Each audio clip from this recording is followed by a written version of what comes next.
नमस्कार दोस्तों, मैं महिपाल सिंह लामरोर, सहायक आचार्य, राजकीय विधि महाविद्यालय भीलवाड़ा, आपका आज के इस व्याख्यान में हार्दिक स्वागत और अभिनंदन करता हूं। विद्यार्थियों, हम आज संपत्ति अंतरण अधिनियम 1882 की धारा 35 के भाग 2 का विवेचन करेंगे या चर्चा करेंगे और इसमें जानेंगे कि धारा 35 में मुख्यतया क्या आवश्यक तत्व हैं या इम्पोर्टेंट एलिमेंट्स क्या हैं।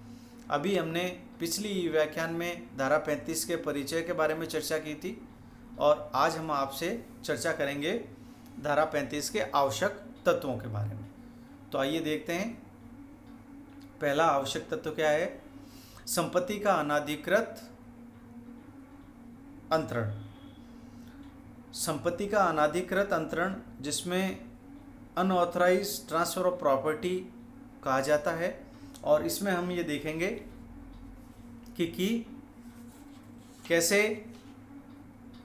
एक व्यक्ति किसी अन्य व्यक्ति की संपत्ति को अंतरित करता है जिसका स्वामी वह स्वयं नहीं है। तो धारा 35 में मुख्यतया 3 पक्ष होते हैं। एक, अंतरणकर्ता; दूसरा, अंतरिती जिसे संपत्ति मिलती है; और तीसरा, संपत्ति का मूल स्वामी। तो देखिएगा, संपत्ति का अनाधिकृत अंतरण, इसमें क्या होता है, बेचने वाला व्यक्ति संपत्ति का न तो स्वामी है और न ही अंतरण हेतु अधिकृत है, तथा अंतरक को विक्रय के समय यह ज्ञान होना भी आवश्यक नहीं है कि वह संपत्ति का स्वामी है या नहीं है। कहने का मतलब हुआ कि जो अंतरक है वह इतना अनाधिकृत है कि अंतरक को स्वयं को भी ये पता नहीं है कि वह संपत्ति का स्वामी है या नहीं है, तथा खरीदने वाले व्यक्ति को, विक्रय करने वाले व्यक्ति को भी ये आभास नहीं होता है। दूसरा बिंदु क्या कहता है, अंतरित संपत्ति में अन्य व्यक्ति का हित तथा अंतरण के समय उसकी सहमति नहीं।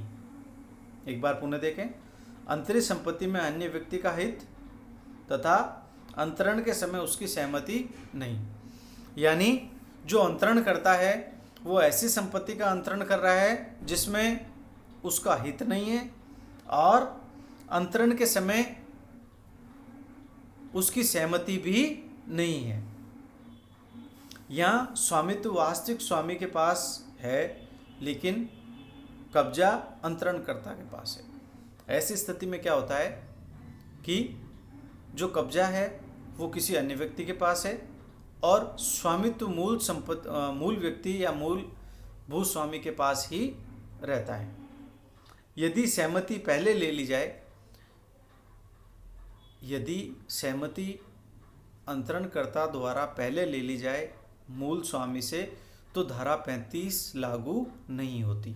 ये यहाँ एक खास बात है जिसका ध्यान आपको रखना है। और आगामी बिंदु क्या है, अंतरक द्वारा संपत्ति के स्वामी को लाभ देना। यहाँ पर जो अंतरक है वो संपत्ति का विक्रय कर रहा है या अंतरण कर रहा है, और इस अंतरण के माध्यम से ही संपत्ति के उस स्वामी को लाभ प्रदान कर रहा है। यदि ये लाभ प्रदान ना किया जाए तब भी धारा 35 लागू नहीं होती है। अब इसके आगामी बिंदु, संपत्ति का अनाधिकृत अंतरण तथा संपत्ति के स्वामी को लाभ प्रदान करना एक ही संव्यवहार तथा एक ही दस्तावेज का भाग होना जरूरी। अर्थात अंतरित संपत्ति के स्वामी को दिया गया फायदा उसकी संपत्ति को अनाधिकृत अंतरण की एवज में हो, और ये सारी चीज़ें एक ही संव्यवहार और एक ही दस्तावेज में होनी चाहिए। यानी यहाँ जो फायदे की बात की गई है संपत्ति के मूल स्वामी के लिए, तो ये फायदा इस दृष्टि से दिया जाता है कि अंतरणकर्ता अनाधिकृत रूप से उसकी संपत्ति का अंतरण कर रहा है। अगला बिंदु, संपत्ति के स्वामी द्वारा अंतरक द्वारा किए गए फायदे को स्वीकार या अस्वीकार कर निर्वाचन का उपयोग करना होगा। ये जो शब्द निर्वाचन है वह यहाँ पर प्रयुक्त होता है इस संदर्भ में कि संपत्ति के मूल स्वामी के पास ये अधिकार है कि वह निर्वाचन में किसका चुनाव करता है। यहाँ 3 स्थितियाँ आती है निर्वाचन के लिए, 3 स्थितियाँ आती है। पहली स्थिति है हाँ, जो संपत्ति का मूल स्वामी है वह हाँ कह सकता है। दूसरी स्थिति आती है नहीं, वह इनकार कर सकता है। यदि वह हाँ करता है तो उसे फायदा मिलेगा, लेकिन उसे अपनी संपत्ति का त्याग करना पड़ेगा। यदि वह ना करता है तो उसे फायदा नहीं मिलेगा और वह अपनी संपत्ति का मालिक बना रहेगा। और तीसरी स्थिति आती है मौन या साइलेंस।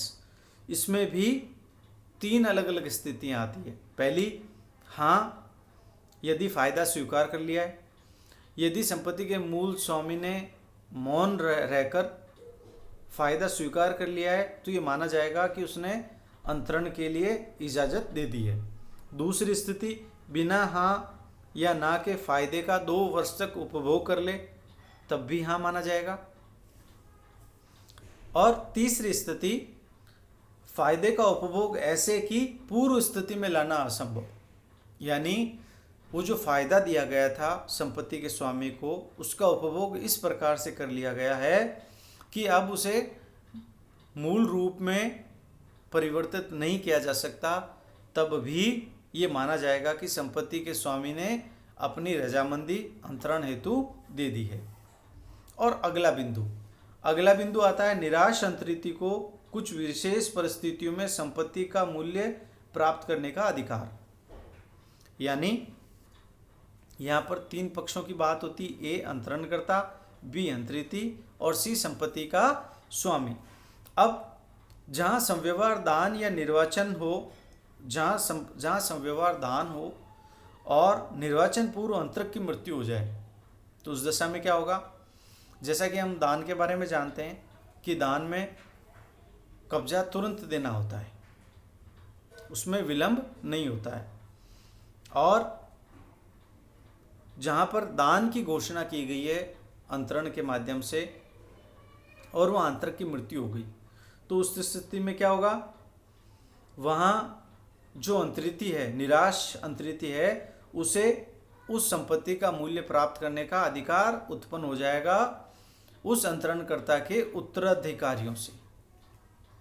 और दूसरा बिंदु, जहाँ संपत्ति का अंतरण प्रतिफल के बदले, जहाँ संपत्ति का कोई प्रतिफल दिया गया है तो वहाँ भी निराश अंतरिति ऐसा प्रतिफल प्राप्त करने का हकदार होगा। तो धारा 35 के शेष भाग का अध्ययन हम हमारे अगले ई व्याख्यान में करेंगे। तब तक के लिए धन्यवाद।